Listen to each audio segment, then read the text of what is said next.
Hello viewers, I am Harish Agarapu, Assistant Professor from the Department of Mechanical, Chaitanya DB2B University, Warangal. So during the session 1, we had the discussion on the break-even analysis, and in the session 2, we are going to discuss another very important topic, that is inventory control, or you can say inventory management from the industrial engineering subject.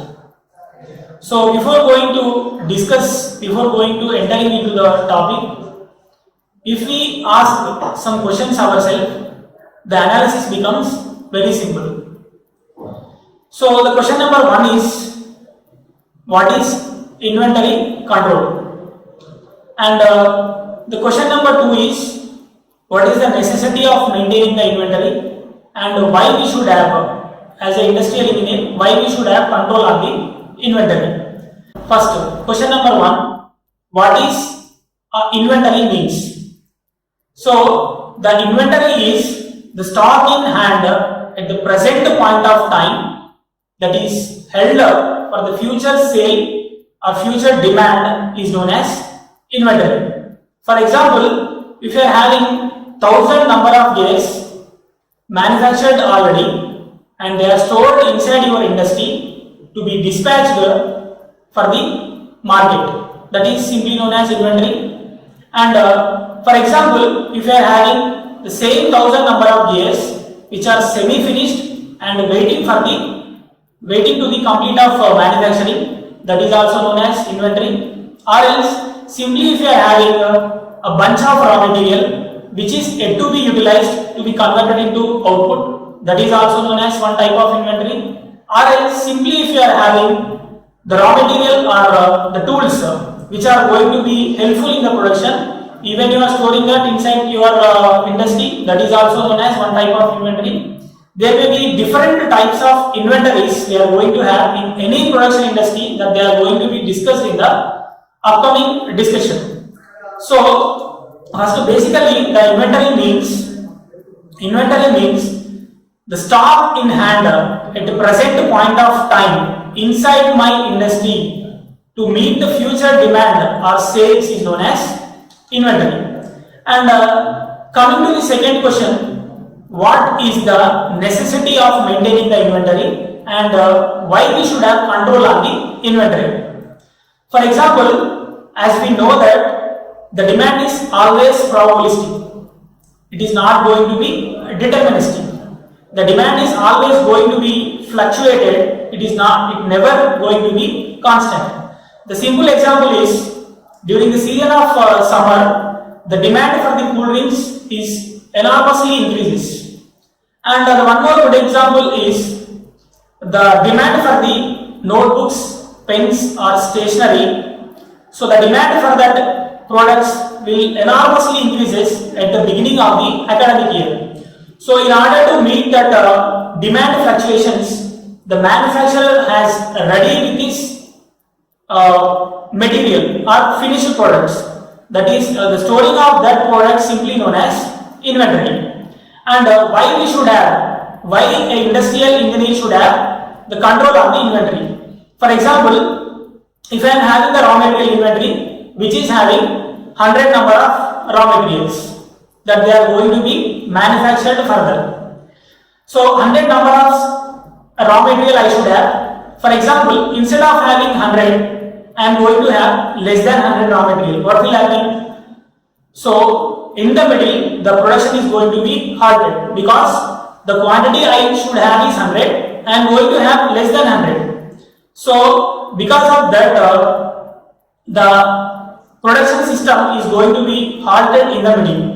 When the production system is going to be halted, that means the labor is going to be sitting idle, and the production time is going to be wasted, electricity will be consumed, and the productivity will be decreases, and that leads to the within the given time we cannot give the delivery to my customer, so that leads to the customer dissatisfaction and potential profit loss. So this is the loss associated if I am having less than the requirement.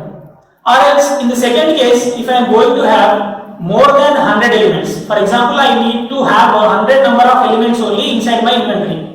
right? For example, instead of having 100 number, if I am going to have more than 100, for example, if I am going to have 200 raw material or 300 number of raw material, so how it is going to affect her? So the storage cost or holding cost is going to be increases.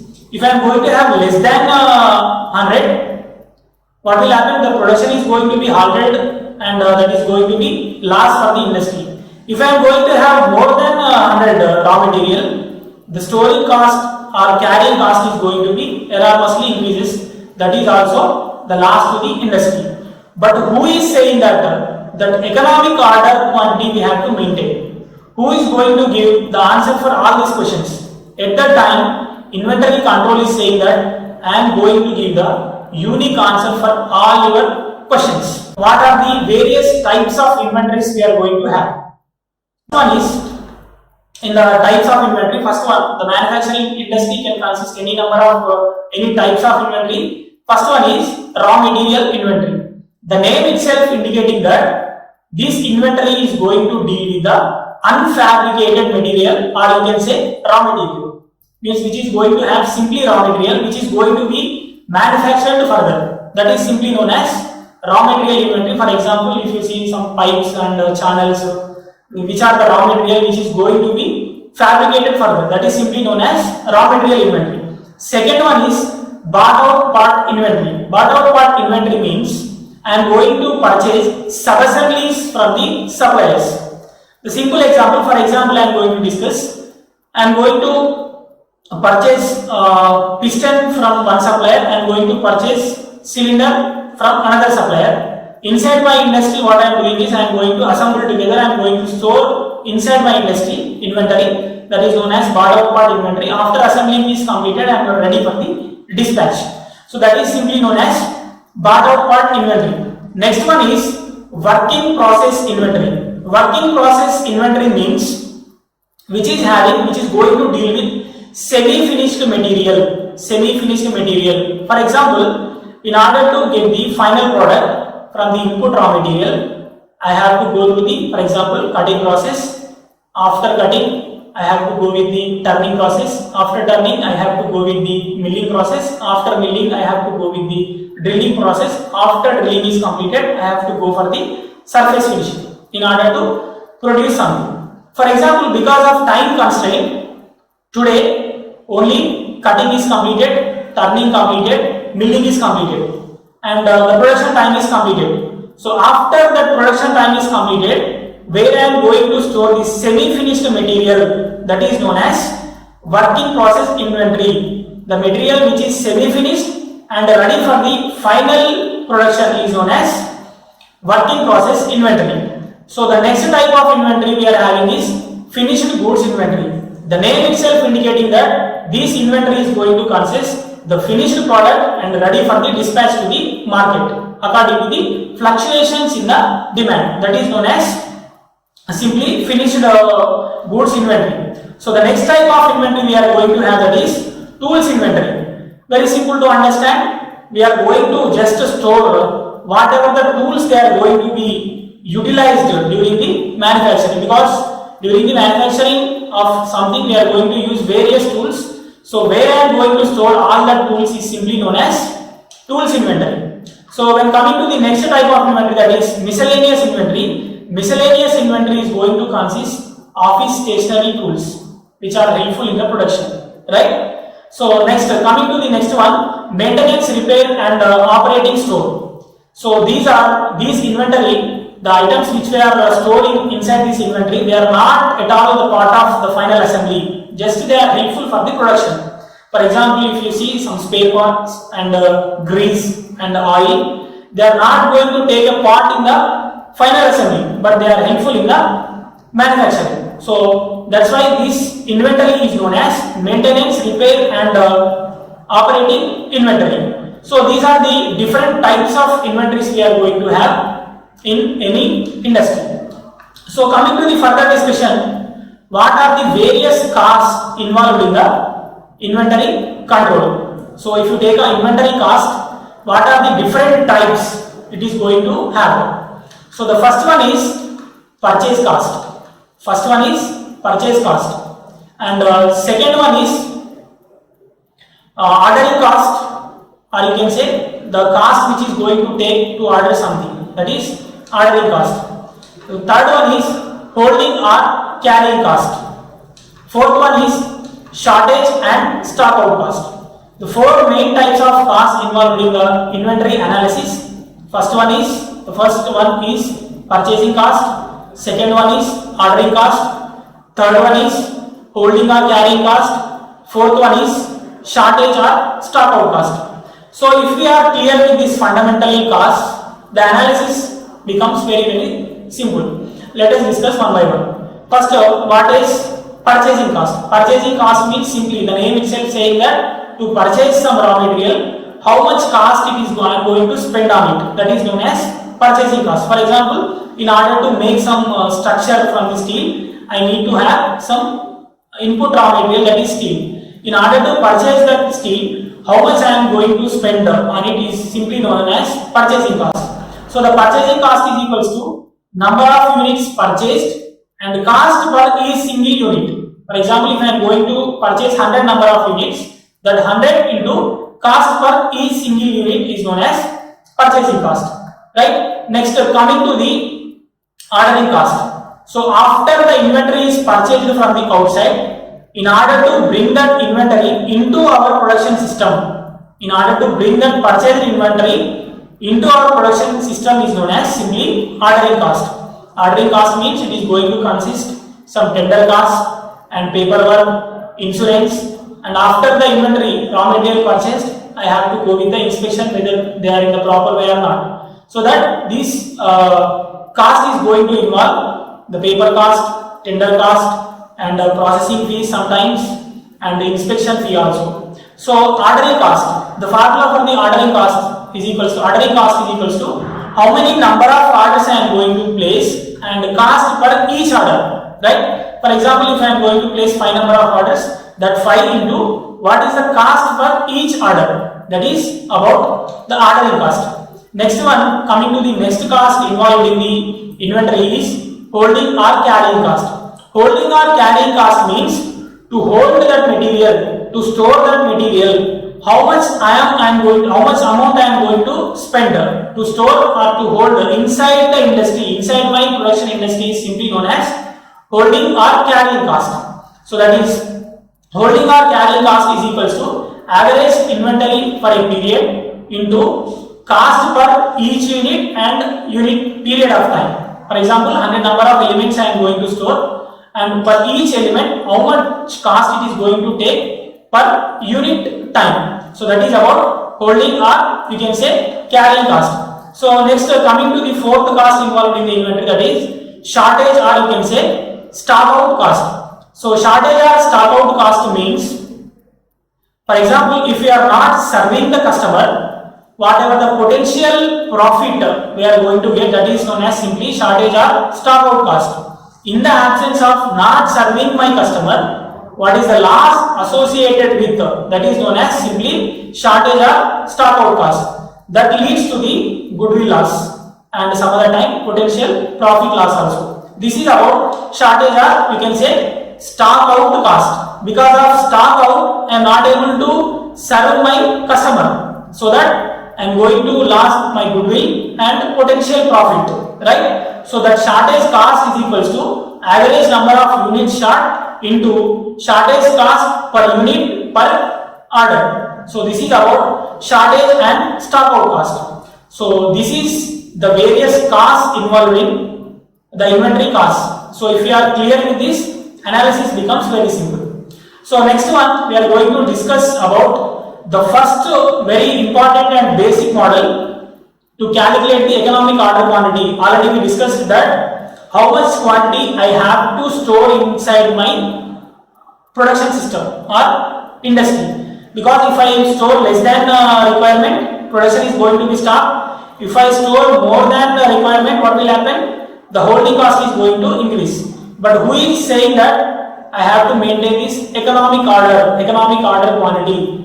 That will be given by the first model, that is deterministic model, and that is also known as calculating the economic order quantity with instantaneous stock replenishment or infinite stock replenishment method. Basic model, first model in the inventory models, inventory control. This is also known as Harris-Wilson method. So before going to get into the analysis, first we have to consider some assumptions, because when we are going with the assumptions only, the analysis becomes simple. So the first assumption we are going to consider, that is the assumption number 1 is the demand is deterministic and it is known and constant.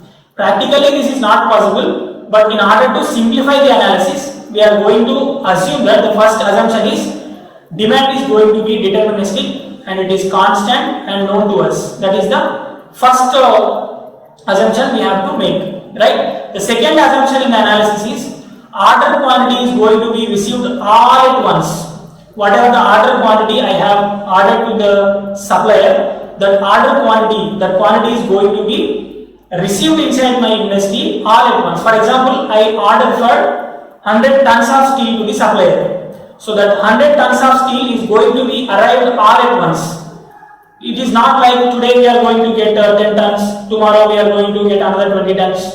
It is not like that. Whatever the order quantity I have ordered to the supplier, that is going to be received all at once into my production system. That is the second assumption. Next assumption is ordering cost is not going to be changed with respect to the quantity of order. For example, even you are going for the 100 tons of steel, ordering cost is same. Even you are going with the 200 tons of steel, the ordering cost is same. That is not going to be changed with respect to the quantity of order. That is the next assumption. And the last very important assumption is the lead time. Lead time is constant for each and every order.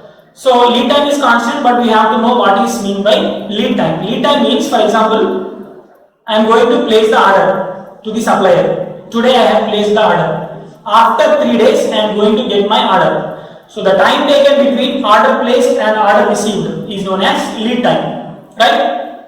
The time between order placed and order received is known as, the time between these two is known as lead time. And the lead time is going to be constant for order number 1, order number 2, order number 3. If for order number 1 the lead time is 3 days, for order number 2, for order number 3 also, lead time is going to be constant and that is not at all going to be changed. So these are the assumptions we have to consider while we are going with the analysis. So next let us discuss about the notations used, standard notations we are going to take throughout the analysis.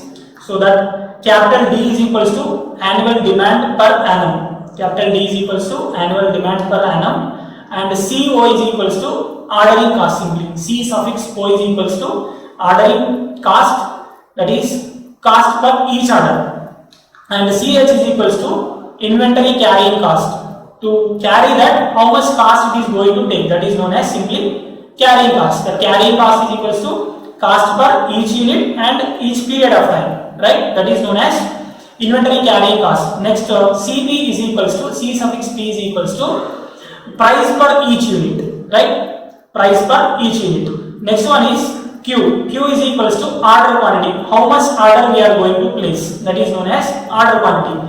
But that order quantity can be anything. But the very important notation is Q star here. Q star means economic order quantity. How much exact quantity I have to order for in order to run in the industry in an economic way, in order to run in the inventory in an economic way. What is the efficient order quantity I have to maintain, that is known as Q star, that is economic order quantity. There is a lot of difference between the order quantity as well as economic order quantity.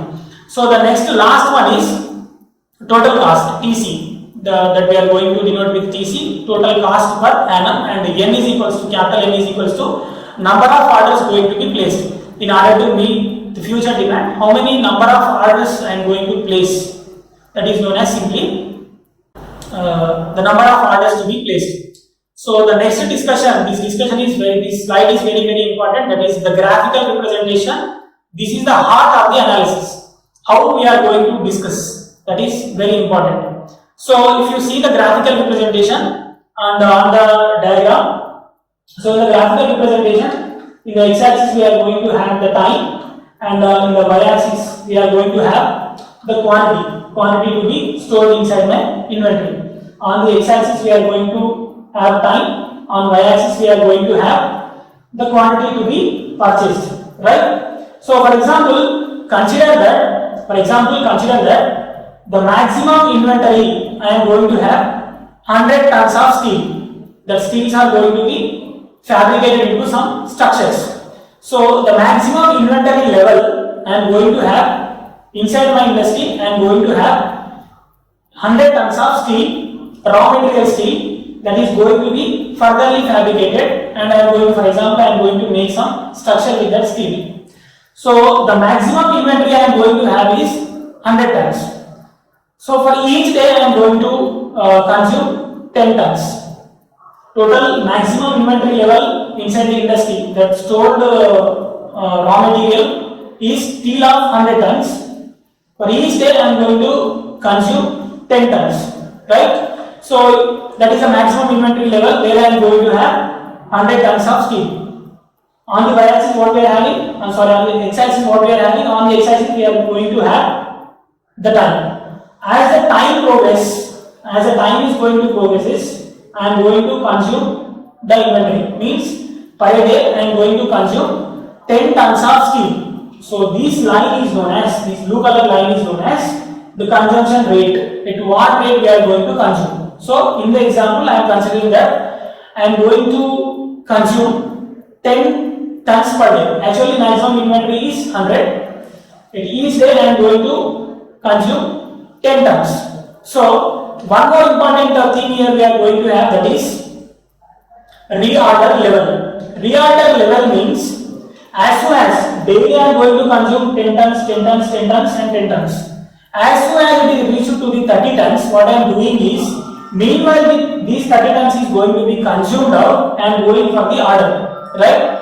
So meanwhile these 30, after I am having the maximum inventory level, that is 100, after it is reaching to the 30 tons, what I am doing, I am going for the reorder. So that meanwhile these remaining 30 units are going to be consumed out, I am going for the order. So that is order placed, and after some time, after 3 days for example, meanwhile these 30 tons is going to be consumed out, after 3 days I am going to receive my order, right? So already we discussed that the time between order placed and order received is known as lead time, right? So that is we know it as the time between the order placed and order received is known as lead time. But you can see the real beauty of production here, and the assumption is the order quantity is going to be received all at once. Now finally, as 10 days progresses, the 100 tons of steel is consumed out, and the supplier is going to be, I am going to receive my order. Again I am going to get the 100 tons of steel again, and my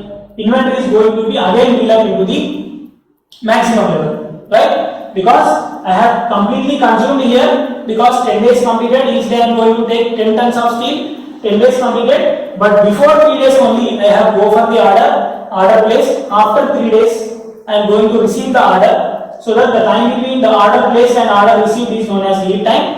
As soon as that lead time is going to be completed, the supplier is going to send that 100 tons, and really you can see the beauty of the production here. Suddenly that is going to be again increases to the maximum level. That is why this method is known as instantaneous stock replenishment method or infinite refilling method. Instantaneously, at a time, at a single time, we are going to get all the inventory inside my production system. So you can see here, again it is reached to the maximum level, and as usual I am going to consume it, and I am going for the order again, I am going to place the order, I am going to receive the order, and after receiving it, again it is going to be reached to the maximum. This is the actual scenario going inside the inventory. So this is the fundamental thing and basic thing. If you are clear with this graphical representation, the analysis becomes very simple, right? So this is how the material is going to be consumed inside the inventory, and how we are going to place the order, how we are going to receive the order, the time between the order placed and order received is known as lead time. So let us get into the actual analysis, that is derivative part, right? So coming to the derivative part, first one is annual ordering cost. how much cost it is going to take per annum if I am going to order something. That annual ordering cost is equals to number of orders into cost per each order, right? How many number of orders I am going to place, that one into cost per each order. So this is annual ordering cost. Annual ordering cost simply number of orders that they are going to be placed into ordering cost per each order, that is C suffix O, right? Let us discuss what is meant by that number of orders. How we have to calculate the number of orders. The number of orders is equals to annual demand by order quantity, right? Annual demand by order quantity. Annual demand, we are going to denote the annual demand with capital D, order quantity is Q. For example, let us discuss with a simple example. I need with, for example, the actual demand is per annum is 10,000, right? I am going for each single time I am going to order 2,000 elements. So that what will be the number of orders? Number of orders is equals to the 10,000 by 2,000, because the annual demand is 10,000. Per each time I am going to order 2,000 elements. That D by Q. D is equals to 10,000 and Q is equals to 2,000. So that number of orders is 5. So in order to meet the 10,000 demand, I have to go for 5 number of orders if I am going to order each time 2,000 units. Very simple to understand. Next one, coming to the next cost, that is annual ordering cost. In the mathematical representation, we can say that is D by Q into CO, because D is annual demand by Q is quantity to be ordered into CO, that is ordering cost per each order. So this is considered as equation number 1. When coming to the next cost, annual inventory carrying cost. So we have placed the order. After placing the order, we have to store inside our industry to be manufactured or to be sold out or to be dispatched to the market. So that is annual carrying or annual inventory carrying cost. Carrying cost is equals to average inventory investment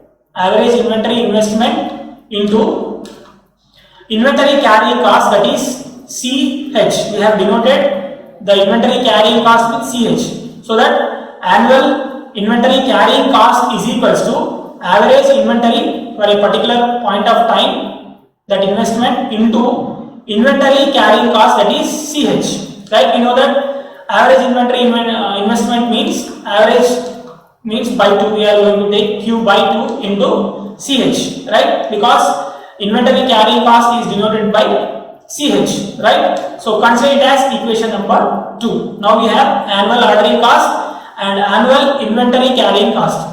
So the total cost we are going to spend on any production, annual total cost TC is equals to annual ordering cost, that is equation number 1, plus annual inventory carrying cost, that is equation number 2. The summation of the annual total cost TC is equals to annual ordering cost plus annual inventory carrying cost, right? So if we discuss further, therefore TC total cost, that is equals to D into CO by Q plus Q by 2 into CH. Consider this as equation number 3. This is total cost. Total cost we are going to spend is annual ordering cost plus inventory carrying cost, right? So in order to get the economic order quantity, we have to derivate the equation number 3 and we have to set it is equals to 0 in order to get the economic order quantity. Economic order quantity means what is the accurate order, what is the accurate amount or quantity we have to maintain inside our inventory is known as economic order quantity. So in order to calculate that economic order quantity from the total cost, if we differentiate equation number 3 with respect to Q and equate the first derivative to 0, then we are going to get like this: dTC by dQ is equals to, so Q is there, if you bring that Q to the numerator, it becomes Q power minus 1. So the differentiation of Q power minus 1 is equals to minus 1 into Q power minus 1 minus 1, Q minus Q power minus 2. If you again bring that to the denominator, Q power 2. So that minus D into C naught by Q square plus, we are differentiating with respect to Q, that's why CH by 2, that is equals to 0. From this, D into CO by, so here the economic order quantity after differentiating it, order quantity is becoming economic order quantity. Q is becoming Q star. That's why D into CO by Q star square is equals to CH by 2. So from this Q star economic order quantity is under root 2 D C naught by CH. 2 into D into C naught by CH, where D is equals to annual demand, CO is equals to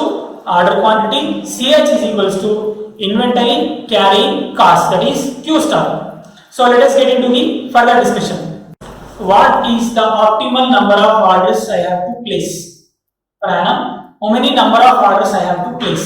That is, I am going to denote with N star. That N star is equals to actual demand per annum by economic order quantity, right? Annual demand divided by economic order quantity, that is equals to the notation for the annual demand is D by economic order quantity, that is Q star. For example, let us discuss with a simple example. If the annual demand is, for example, 10,000 units I have to provide, and if I am for each time I am going for the order of 2,000, right? That is economic. The optimal number of orders I have to go with is N star is equals to the 10,000 by 2,000, means I have to go for the 5 number of orders to meet the demand of 10,000, reaching the 10,000 units. This is about the optimal number of units I have to place. So the next one is optimal time between the order to another order, right? What is the time we are going to take from one order to another order? That is T star is equals to number of working days by N star, right? That is optimal number of orders we have placed. For example, let us discuss with a simple example. A number of working days in a year is, for example, 300, and how many orders we are going to place? For example, I am going to place 5 number of orders. So the time between any two, the time between the first order to second order, that is 300 by 5, that is 60. 60 days it is going to take. Means from the order 1 to order 2, we are having 60 days of time.